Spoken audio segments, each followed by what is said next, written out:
الله الرحمن الرحيم يا أيها الذين آمنوا لا تدخلوا بيوت النبي إلا أن يؤذن لكم إلى طعام غير ناظرين إناه ولكن إذا دعيتم فادخلوا فإذا طعمتم فانتشروا ولا مستأنسين لحديث إن ذلكم كان يؤذي النبي فيستحيي منكم والله لا يستحيي من الحق وإذا سألتموهن متاعا فاسألوهن من وراء حجاب ذلكم أطهر لقلوبكم وقلوبهن وما كان لكم أن تؤذوا رسول الله ولا أن تنكحوا أزواجه من بعده أبدا إن ذلكم كان عند الله عظيما.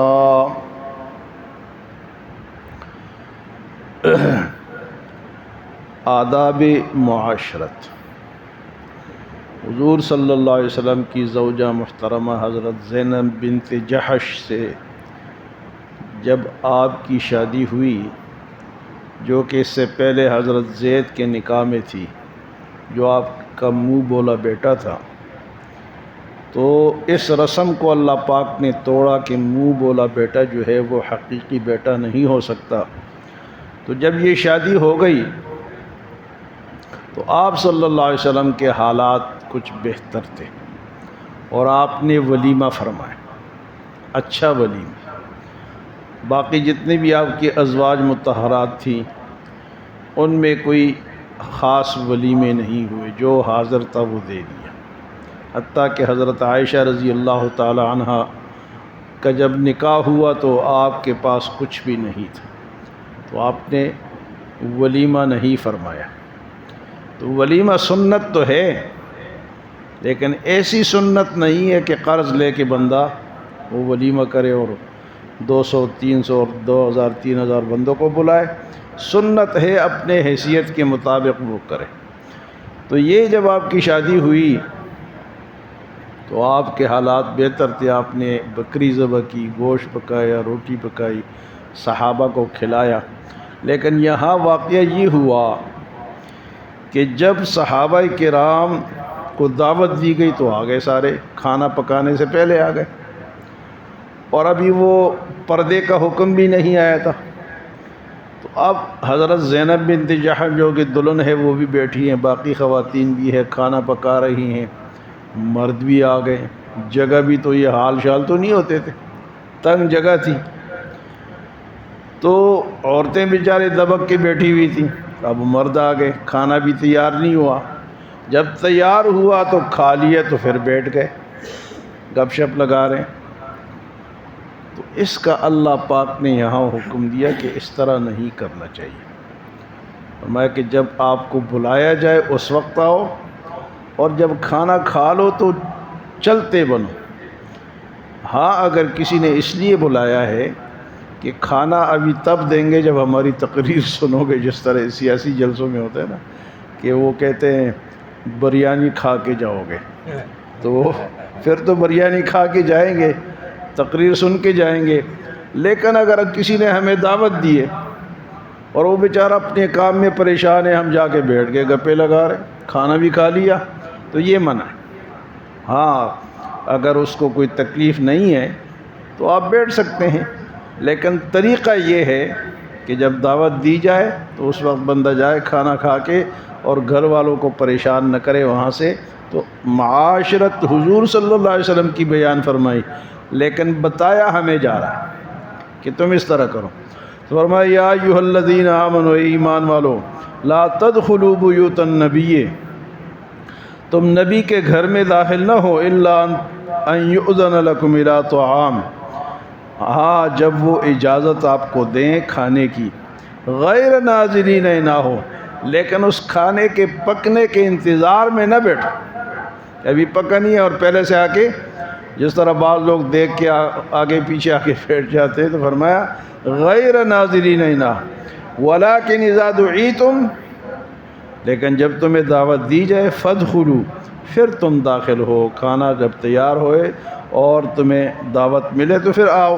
فَإِذَا طَعِمْتُمْ، اور جب کھانا کھا لو، فَانْتَشِرُوا فِي الْأَرْضِ، فَانْتَشِرُوا، آپ منتشر ہو جاؤ، وَلَا مُسْتَأْنِسِينَ لِحَدِيث، اور گپ شپ کے لیے نہ بیٹھو، بات چیت کے لیے نہ بیٹھو۔ تو صحابہ کرام بیٹھے ہوئے تھے کھانا کھانے کے بعد، تو حضور صلی اللہ علیہ وسلم تو اخلاق باحیا تھے، تو آپ تو کہہ نہیں سکتے تھے، اخلاق والے بھی تھے کہ بھئی اٹھو جاؤ۔ اب آپ چپ ہیں، آپ نے اس طرح فرمایا کہ آپ گھر سے باہر چلے گئے تاکہ یہ لوگ بھی اٹھ جائیں۔ تھوڑی دیر ہوئی، حضرت انس کو بھیجا، دیکھ کے آؤ کہ بیٹھے ہوئے ہیں دو تین، اس میں ایسے آدمی تھے جو ہمارے طرح صوفی تھے، بہت صوفی سمجھتے نہیں ہیں نا، بعض تو سمجھ جاتے ہیں، تو وہ 3 آدمی بیٹھے ہوئے۔ تھوڑی دیر بعد پھر حضرت انس کو بھیجا، پھر وہ بیٹھے ہوئے ہیں۔ تو حضور صلی اللہ علیہ وسلم پریشان ہیں، کہہ بھی نہیں سکتے۔ تو اللہ پاک نے یہاں فرمایا ان ذالکم کان یؤذی النبی، بھائی ایسی حرکت سے حضور کو تکلیف پہنچتی ہے، ایذا پہنچتی ہے، اس طرح کام نہ کرو۔ ان ذالکم کان یؤذی النبی فیستحیی منکم، وہ آپ سے حیا کرتے ہیں، کیونکہ حضور صلی اللہ علیہ وسلم کے بارے میں آتا ہے کہ آپ کنواری لڑکی سے زیادہ باحیا تھے، کنواری لڑکی سے زیادہ حیا والے تھے۔ جس طرح کنواری بچی ہوتی ہے نا، باحیا ہوتی ہے، ہمارے ہاں تو اب یہ سسٹم ختم ہو گیا کہ کنواری سے پہلے وہ بے حیا، کیونکہ ہم نے کپڑے اس کو آدھے سے آدھے کر دیے، چھوٹی چھوٹی بچیوں کے، اسکولوں والوں نے کہا جی اتنے کر کے لاؤ تب ہم داخل کریں گے۔ تو آپ صلی اللہ علیہ وسلم کے بارے میں حدیث مبارک میں کنواری بچی سے زیادہ حیا والے تھے، اور حدیث مبارک میں الحیاء من الایمان، حیا تو ایمان کا حصہ ہے، لا ایمان لمن لا حیاء لہ، جس میں حیا نہیں اس کا ایمان نہیں۔ اور ایک اور حدیث میں ہے اذا فاتک الحیاء فافعل ما شئت، جب تمہیں حیا ختم ہو جائے تو پھر جو مرضی ہے کرو، پھر جو مرضی ہے کرو، پھر تمہیں اجازت ہے۔ فرمایا فیستحیی منکم، حضور صلی اللہ علیہ وسلم تم لوگوں سے حیا فرماتے ہیں، لیکن واللہ لا یستحیی من الحق، اللہ حق بیان کرنے سے حیا نہیں کرتا۔ یہ بات حق تھی، اللہ نے بیان کرتی، حضور صلی اللہ علیہ وسلم تو نہیں کہہ سکتے تھے، لیکن اللہ نے فرمایا کہ یہ تمہاری غلطی ہے، یہ ختم کرو۔ اللہ پاک نے بے شمار ایسے مسائل ہمیں بتائے ہیں جو کہ حیا والے ہیں، مرد عورت کے مسائل، بالغ ہونے کے مسائل، اور جناب ہم بستری کے مسائل، یہ سارے کس نے؟ قرآن نے بتائے۔ قرآن میں کس نے بتایا؟ اللہ نے۔ تو یہ حق باتیں ہیں تو حیا والے، لیکن اگر اللہ نہ بتاتے تو ہمیں کیا پتہ چلتا کہ حیا والے؟ مثلا غسل کب واجب ہوتا ہے، تو وہ تو اس کے لیے حیا کی باتیں ہیں بہت ساری، یہ تو ہمیں پتہ ہے کہ غسل کے فرائض کیا ہے، لیکن یہ نہیں پتہ کہ غسل کب کب واجب ہوتا ہے، یہ بھی تو سیکھنا ہے نا۔ فرمایا واللہ لا یستحیی من الحق، اللہ حق بیان کرنے سے شرم نہیں فرماتا۔ اور دوسرا مسئلہ اب یہ بیان فرمایا کہ اس وقت جب حجاب کا حکم آ گیا، پردے کا حکم آ گیا، تو پھر یہ منع کر دیا گیا۔ پہلے صحابہ جاتے تھے حضور صلی اللہ علیہ وسلم کے گھر والیوں سے، کوئی برتن مانگا کہ برتن چاہیے، کوئی اور چیز چاہیے تو مانگ لیتے تھے، برکت کے لیے بھی مانگے کہ اس میں ہم پکائیں گے کھائیں گے تو برکت ہوگی۔ لیکن جب پردے کا حکم آ گیا تو پھر اللہ نے فرمایا وَإِذَا سَأَلْتُمُوهُنَّ مَتَاعًا فَاسْأَلُوهُنَّ مِنْ وَرَاءِ حِجَابٍ، جب تمہیں کسی چیز کی ضرورت ہوتی ہے تو پردے کے پیچھے سے مانگو، ڈائریکٹ نہ جاؤ۔ پہلے تو جا کے مانگ لیتے تھے، حضور کی ازواج تو ایمان والوں کی مائیں ہیں، لیکن فرمایا کہ اب جا کے پردے کے پیچھے سے مانگو۔ ذالکم اطہر لقلوبکم وقلوبہن، یہ بات تمہارے اور ان خواتین کی دلوں کی پاکیزگی کا سبب ہے۔ سامنے جاؤ گے تو پاکیزگی نہیں رہے گی، لیکن پردے سے کے پیچھے سے مانگو گے تو ان کے لیے بھی فتنے سے بچو گے۔ تو فرمایا کہ جب کوئی چیز مانگو تو کیا کرو، پردے کے پیچھے سے مانگو۔ وما كان لكم ان تؤذوا رسول الله وما كان لكم ان تؤذوا رسول الله ولا ان تنكحوا ازواجه من بعد، اور حضور کو کبھی بھی ایذا نہ پہنچاؤ، حضور کو کبھی بھی ایذا۔ اب اگر حضور کے دین کے ساتھ کوئی مذاق کرتا ہے، کوئی داڑھی کے ساتھ، کوئی اسلام کے ساتھ، تو یہ ڈائریکٹ حضور کو ایذا پہنچانے والی بات ہے۔ فرمایا حضور کو ایذا کسی بھی حوالے سے نہ پہنچاؤ۔ وَلَا أَن تَنكِحُوا أَزْوَاجَهُ مِن بَعْدِهِ أَبَدًا، اور حضور کے بعد آپ کی بیویوں کے ساتھ کوئی نکاح بھی نہیں کر سکتا، یہ بھی حرام کر دیا گیا، کیونکہ پیچھے آپ سن چکے ہیں وَأَزْوَاجُهُ أُمَّهَاتُهُمْ، حضور کی ازواج امت کی مائیں ہیں۔ فرمایا کہ ایک شخص نے کہا تھا کہ حضرت جب حضور صلی اللہ علیہ وسلم وصال فرمایا تو اس نے کہا جی کہ میں حضرت عائشہ سے شادی کروں گا، تو اللہ نے فرمایا کہ حضور کے بعد بھی آپ کے ازواج سے شادی نہیں ہو سکتی۔